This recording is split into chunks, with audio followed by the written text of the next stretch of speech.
Hello everyone, welcome back to Xylem Learning. Character sketch of Tarun. അല്ലേ, തരുണിന്റെ character sketch നമുക്ക് ചോദിക്കാൻ വളരെയധികം സാധ്യതയുള്ള ഒരു ചോദ്യമാണ് ഫസ്റ്റ് ടെർമിനൽ എക്സാമിനേഷന്. സോ അത് നമ്മൾ വളരെ എളുപ്പത്തിൽ ഇപ്പോൾ പഠിച്ചെടുക്കാൻ പോവാണ്. വളരെ ഈസി ആയിട്ട് ഒരു ചിത്രകഥ പഠിക്കുന്ന പോലെ, കാണുന്നത് പോലെ, വായിക്കുന്നത് പോലെ നിങ്ങളിത് വളരെ എളുപ്പത്തിൽ പഠിക്കാൻ പോവാണ്. നമുക്കൊന്ന് നോക്കാം തരുണിന്റെ ക്യാരക്ടർ സ്കെച്ച് നമ്മൾ എങ്ങനെ ഈസി ആയിട്ട് പഠിക്കാൻ പോകുന്നു.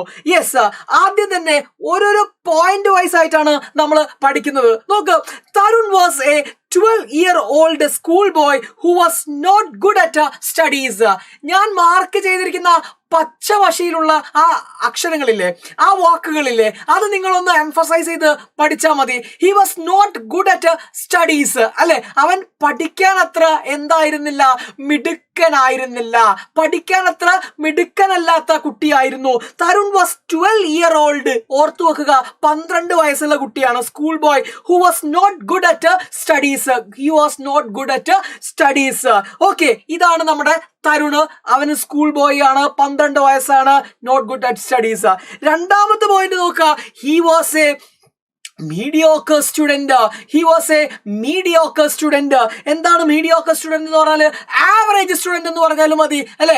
മീഡിയോക്കർ അല്ലെങ്കിൽ ആവറേജ് എന്ന വേർഡ് നിങ്ങൾ ഓർത്ത് വെച്ചാൽ മതി മക്കളെ. അപ്പോ രണ്ടാമത്തെ പോയിന്റും നിങ്ങൾക്ക് കിട്ടിക്കഴിഞ്ഞു, അല്ലെ. ഇനി ഈ കുറച്ചുകൂടെ നല്ലത് ഈ ടെക്സ്റ്റിലെ വേർഡ് തന്നെ നമ്മൾ അതിനകത്ത് അപ്ലൈ ചെയ്യുന്നതാണ്. ആവറേജ് തീരെ കിട്ടാത്തവർ മാത്രം എഴുതിയാൽ മതി. മീഡിയോക്കർ എന്നുള്ളതാവുമ്പോൾ കുറച്ചുകൂടെ നല്ലതാണ് നമ്മൾ എഴുതുന്നതിൽ. ഇനി അവന്റെ ഫാമിലിയെ പറ്റി പറഞ്ഞു നോക്ക്. അവന്റെ ഫാമിലി എങ്ങനെയായിരുന്നു? His grades didn't satisfy his parents. അല്ലെ, അവന്റെ പാരന്റ്സിന് അവന്റെ ഗ്രേഡുകൾ അവന്റെ പാരന്റ്സിന് ഒരിക്കലും സാറ്റിസ്ഫൈഡ് ആയിരുന്നില്ല. ഹിസ് ഗ്രേഡ്, അവന്റെ ഗ്രേഡ് ആണ് നിങ്ങൾ ഓർക്കേണ്ട അടുത്ത പോയിന്റ്. അവന്റെ ഗ്രേഡ് പാരന്റ്സിനെ ഒരിക്കലും സാറ്റിസ്ഫൈ ചെയ്തിരുന്നില്ല, തൃപ്തിപ്പെടുത്തിയിരുന്നില്ല. ഓക്കെ, അപ്പൊ നമ്മള് 3 പോയിന്റുകൾ കഴിഞ്ഞിരിക്കുന്നു. ഇതാ അടുത്ത പോയിന്റ് വരുന്നു. His brother was good at studies. അവന്റെ ബ്രദറാണ് അടുത്ത പോയിന്റ്, അല്ലെ. He was good at studies. അവൻ നന്നായി പഠിക്കുമായിരുന്നു. And made his family proud by academic performances. അവന്റെ ഫാമിലിയെ പ്രൗഡ് ആക്കിയിട്ടുണ്ടായിരുന്നു. ഫാമിലിക്ക് അഭിമാനമായിരുന്നു, പ്രൗഡായിരുന്നു അവൻ. എങ്ങനെ? അവന്റെ അക്കാഡമിക് പെർഫോമൻസിലൂടെ. ഇനി നിങ്ങൾ സ്റ്റഡീസ് എന്ന് പറഞ്ഞാലും മതി, അവന്റെ സ്റ്റഡീസ് എന്ന് പറഞ്ഞാലും മതി. അക്കാഡമിക് പെർഫോമൻസ് എന്ന് കിട്ടുന്നില്ലെങ്കിൽ സ്റ്റഡീസ് ത്രൂ ഹിസ് സ്റ്റഡീസ് എന്ന് പറഞ്ഞാലും, ബൈ ഹിസ് സ്റ്റഡീസ് എന്ന് പറഞ്ഞാലും മതി, കേട്ടോ. അപ്പോ ഇതാണ് അവന്റെ ബ്രദർ. ഇനി നോക്ക്, ഒരു ബ്ലാക്ക് ഷീപ്പിനെ ഞാൻ പറഞ്ഞില്ലായിരുന്നോ? ഈ വേർഡ് നമ്മൾ ഓർമ്മയില്ലേ? Black sheep. Yes, Tarun thought himself to be the black sheep of the family. Tarun thought that, തരുണിന് തോന്നുകയാണ് അവൻ ആരായിരുന്നു മക്കളെ? അവന് ആ കുടുംബത്തിലെ ഒരു ബ്ലാക്ക് ഷീപ്പ് ആയിരുന്നു എന്ന് ആർക്ക് തോന്നുകയാണ്? തരുണിനെ തോന്നുകയാണ്. ഇനി അടുത്തത് എന്താണ്? യെസ്, പക്ഷേ അവനൊരു അല്ല, ഈ ചിത്രത്തിൽ കണ്ടതുപോലെ അവന് നല്ലതായിരുന്നു. But he was an excellent runner. അവനൊരു മികച്ച ഓട്ടക്കാരനായിരുന്നു. എക്സലന്റ് റണ്ണർ ആണ് നിങ്ങൾ നോട്ട് ചെയ്യേണ്ട അടുത്ത പോയിന്റ്. 6 പോയിന്റുകൾ നമ്മൾ പഠിച്ചു കഴിഞ്ഞു, കേട്ടോ. ഈ 6 പോയിന്റുകളും നിങ്ങളുടെ മനസ്സിൽ ഇപ്പൊ കൃത്യമായിട്ടും ഉണ്ടായിരിക്കും. ചിത്രങ്ങളടക്കം നിങ്ങളുടെ മനസ്സിൽ ഉണ്ടാവണം. ഇനി അടുത്ത പോയിന്റിലേക്ക് നമ്മൾ കിടക്കുകയാണ്. നോക്കുക, his dream was to become the fastest runner in the world. അല്ലെ, അവന്റെ ഡ്രീം എന്തായിരുന്നു? To become the fastest runner in the world. ലോകത്തിലെ തന്നെ മികച്ച ഓട്ടക്കാരനാവണം എന്നതായിരുന്നു അവന്റെ എന്ത് മക്കളെ?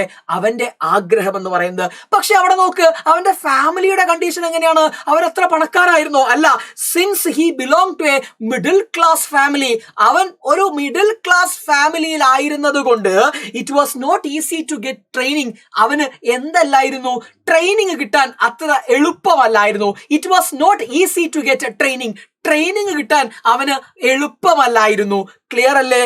അടുത്ത പോയിന്റ് ഇതാ, whenever he is sad, എന്നാൽ എപ്പോഴെങ്കിലും അവന് ഉള്ളിൽ ദുഃഖം ഉണ്ടാവുന്ന സമയത്ത് he will exhaust his pent up emotions.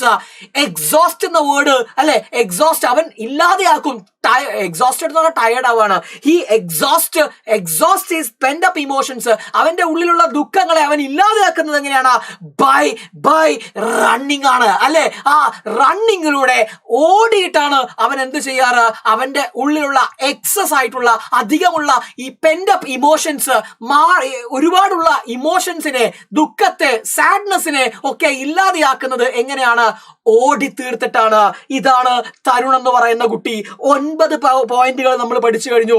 ഇനി ഇതാ അവസാനത്തെ 2 പോയിന്റും കൂടെ നിങ്ങൾ ഓർത്തു വെക്കണം. Once he happen to meet Ram Narayan. ജീവിതം മാറ്റിമറിച്ച പോയിന്റുകളാണ് അല്ലെ. എന്താണ്? Once he meet Ram Narayan. പേര് ഓർത്തു വെക്കുക.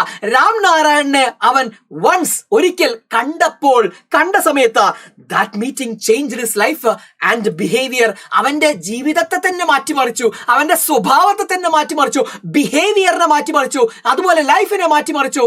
എന്ത് മക്കളെ? യെസ്, രാം നാരായണുമായിട്ടുള്ള അവന്റെ കൂടിക്കാഴ്ചയാണ് ഇതെല്ലാം മാറ്റിമറിച്ചത് അല്ലെ. ഇനിയോ അവസാനത്തെ പോയിന്റിലേക്ക് വരികയാണ്. അങ്ങനെ അവൻ ആരായി മാറി? Yes, he became an energetic optimistic student. Afterwards he became അവനായി എന്തായി? എനർജറ്റിക്, ഊർജ്ജസ്വലനായ, ഒപ്റ്റിമിസ്റ്റിക്, ശുഭാപ്തി വിശ്വാസമുള്ള. അവിടെ കണ്ടില്ലേ ചിരിച്ചുകൊണ്ടിരിക്കുന്ന, എന്ന് വെച്ചാൽ എല്ലാം എളുപ്പത്തിൽ എല്ലാം ശുഭമായി അവസാനിക്കുമെന്ന് പ്രതീക്ഷയുള്ള. അതാണ് ഈ ശുഭപ്രതീക്ഷക്കാരൻ. ഒപ്റ്റിമിസ്റ്റ് ആയി കുട്ടിയായിട്ട് അവൻ എന്ത് ചെയ്യാണ്? എനർജറ്റിക് ആയിട്ട് അവൻ എന്ത് ചെയ്യാണ്? മാറുകയാണ്. ഇത്രയും മതി മക്കളെ നമ്മുടെ ക്യാരക്ടർ സ്കെച്ച് എന്ന് പറയുന്നത്. ഓക്കെ, അപ്പൊ ഈ 11 പോയിന്റുകൾ, 11 പോയിന്റ് എന്ന് പറയുമ്പോൾ കുറെ ഉണ്ടെന്ന് നമുക്ക് തോന്നും. പക്ഷെ ഇതൊരു കഥ പോലെ നിങ്ങൾ ഇങ്ങനെ മനസ്സിലാക്കിയത് കൊണ്ട് ഈ ചിത്രങ്ങളുടെ അകമ്പടിയോട് കൂടി നിങ്ങൾ മനസ്സിലാക്കുക. പെട്ടെന്ന് നിങ്ങൾക്ക് എന്ത് ചെയ്യാൻ പറ്റും? ക്യാച്ച് ചെയ്യാൻ പറ്റും. ഒന്ന് റിവൈസ് ചെയ്ത് നോക്കുക. ഇത് കേട്ടതിന് ശേഷം ഒന്ന് റീകോൾ ചെയ്ത് നോക്കുക. ഏതൊക്കെ പോയിന്റുകൾ നിങ്ങൾക്ക് ഓർമ്മയുണ്ടെന്ന്. പച്ച ഭാഷ കൊണ്ട് അണ്ടർലൈൻ ചെയ്ത ആ വേർഡ്സ് അല്ലെങ്കിൽ എഴുതിയ ആ വേർഡ്സ് മാത്രം നിങ്ങളുടെ മനസ്സിലുണ്ടെങ്കിലും നിങ്ങൾക്ക് സെന്റൻസുകൾ ഉണ്ടാക്കാൻ പറ്റും. സോ ഈ വീഡിയോ നിങ്ങൾക്ക് ഇഷ്ടപ്പെട്ടിട്ടുണ്ടെങ്കിൽ നിങ്ങൾ ഈ ചാനൽ സബ്സ്ക്രൈബ് ചെയ്യുക. കൂടുതൽ വീഡിയോസിന് വേണ്ടിയിട്ട് കാത്തിരിക്കുക. Okay, thank you.